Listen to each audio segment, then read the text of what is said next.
Well, hello and welcome back to the Tao Manifesting Tarot. This is the tarot reading for serious tarot people. This is not your typical tarot reading. We focus on manifesting and manifesting alone. Tarot is not a predictive tool. It is a tool, or it is the science of potential. The 5 cards you see on the screen together create a frequency, an energy, a signature.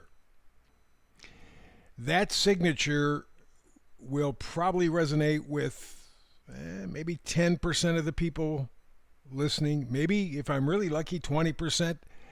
But the rest will not have the same connection. That's okay. That's perfectly fine. There is nothing in life that everybody connects to all the time. Doesn't happen. So if it doesn't resonate with you today, you may find in the 10 or 12 minutes we're spending together that there's something that's said that, okay, plants a little seed. Some of the biggest trees start with the smallest seeds, so you never know where it can lead. But let's say it doesn't really resonate with you in a meaningful way. Fine. There's tomorrow, next week, next month. I do a brand new read every day, 365, holidays, whatever, doesn't make any difference. Oh, and people have been reminding me, and that reminding is a gentle term. Please like, share, and subscribe. Any combination of those three, all of them, whatever, because that helps the algorithm on the fascist internet.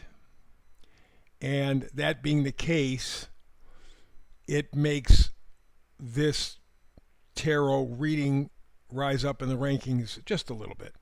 So, like, subscribe, share if you're so inclined. Now, back to the reading, because you're the most important thing. I want to inspire you. I want to get your imagination in gear, get you thinking things, feeling things, being able to touch things in your mind, not on some damn screen, not on a smartphone, not on any of the technical stuff. I want you to think on your own. So that's why there's only 5 cards. There's no movement, no animation, no AI, no nothing. Close your eyes, just listen. That way, when you get into kind of a meditative state, that enhances your possibility to manifest, because it enhances your ability to imagine. And that's what this is all about. The science of potential. I've done tarot for more than 20 years at this point. Astrology for more than 50. Astrology, by the way, is the science of cycles. And again, tarot is the science of potential. So let's look at your potential. Middle card is the oracle card. This kind of sets the tone for the reading. And it says today, time for a nap. Number up in the left-hand corner, 24. 2 is a decision. 4 is stability. And the 2 and 4 combined equals 6. So you are trying to establish some level of security in your life. Could be financial. Could be emotional. Could even be spiritual. But you are looking for something stable in a world that is anything but stable. Now, without getting into it too much, I have spent a lot of time researching this. What we're seeing today in our life didn't just start 4 years ago or 40 years ago. It effectively started about 400 years ago with the beginning of the Industrial Revolution. It actually occurred even farther back than that, but 400 years ago when we started the Industrial Revolution, there began to be ways of thinking and doing things that directly are tied to what's going on in our world today. And that is taking away our humanity.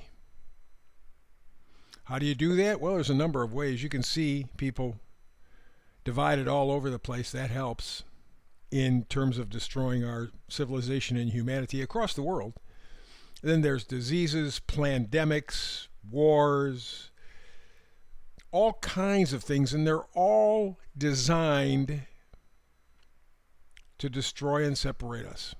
to get rid of civilization, because if they can do that, they can absolutely control us. They've done a pretty good job at controlling us, but they haven't had absolute control. This is the first time in history, recorded history, where they have technology tools that can, with our permission, by the way, allow them to control every aspect of our lives.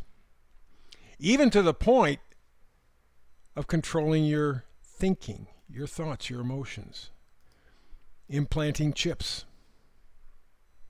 So it's a very serious time. We are in the tunnel right now. And what you're going to see, if you look at the astrology, over the next, I think this is going to go on for several years, probably till 2030, this transition. But the next year or two, that's the jump-off point.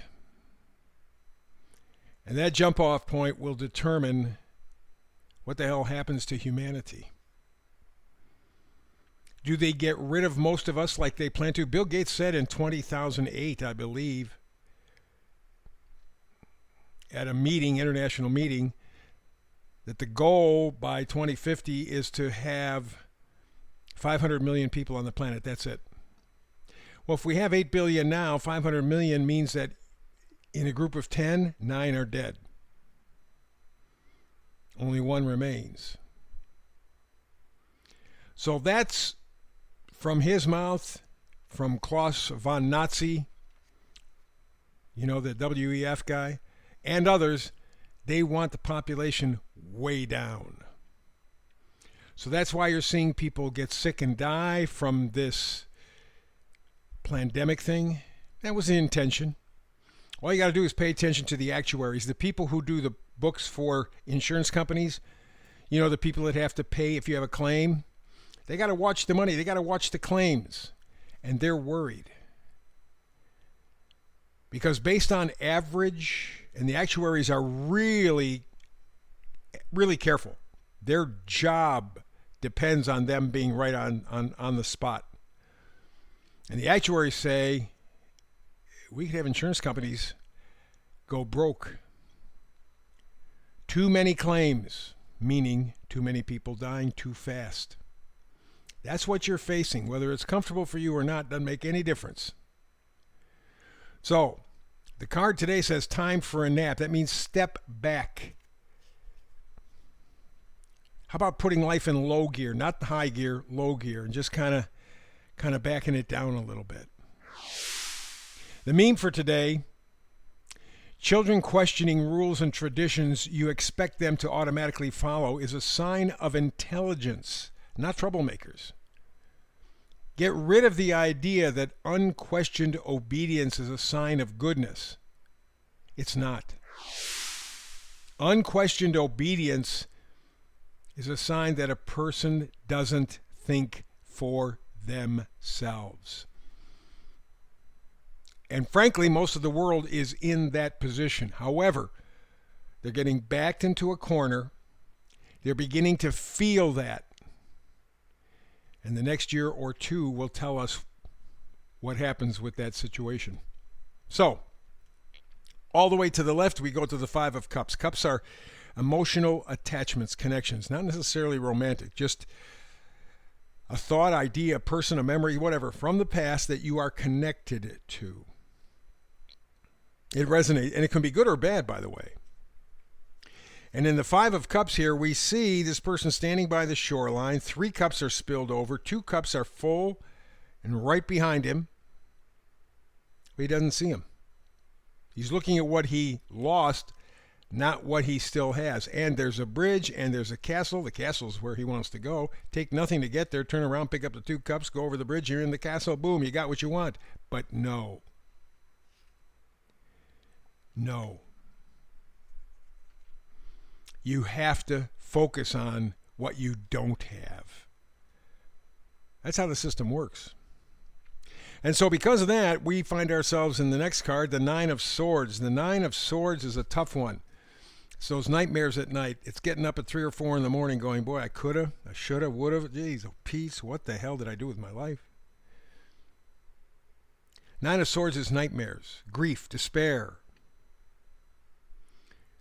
Actually, kind of a mental desolation. That's why it's important, as the Oracle card says, take a nap. Keep moving forward, don't stop, but put life in low gear. Work on thinking for yourself. I know that's difficult. Human beings are lazy, they're myopic, they're cowards, and those are some of their best qualities. But this is a time humanity depends on us thinking for ourselves.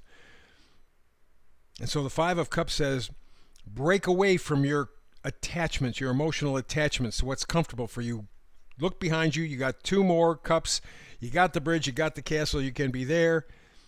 And quit your 9 of Swords brooding, focusing on the negative, focusing on what's been taken away. Instead, we have the Knight of Swords. Knights are always gifts. And the Knight of Swords brings you the gift of incisiveness, of knowledge, of acting with certainty, saying, okay, damn it, I've had enough of this negativity. I've had enough of accepting their lies. My life is a piece of shit.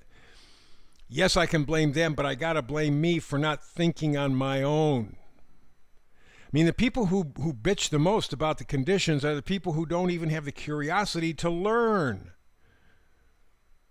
All they do is feel, they don't think. Knight of Swords gives you that opportunity. And if you do so, the Empress card comes into effect. That is, it gives you the opportunity for abundance, for protection.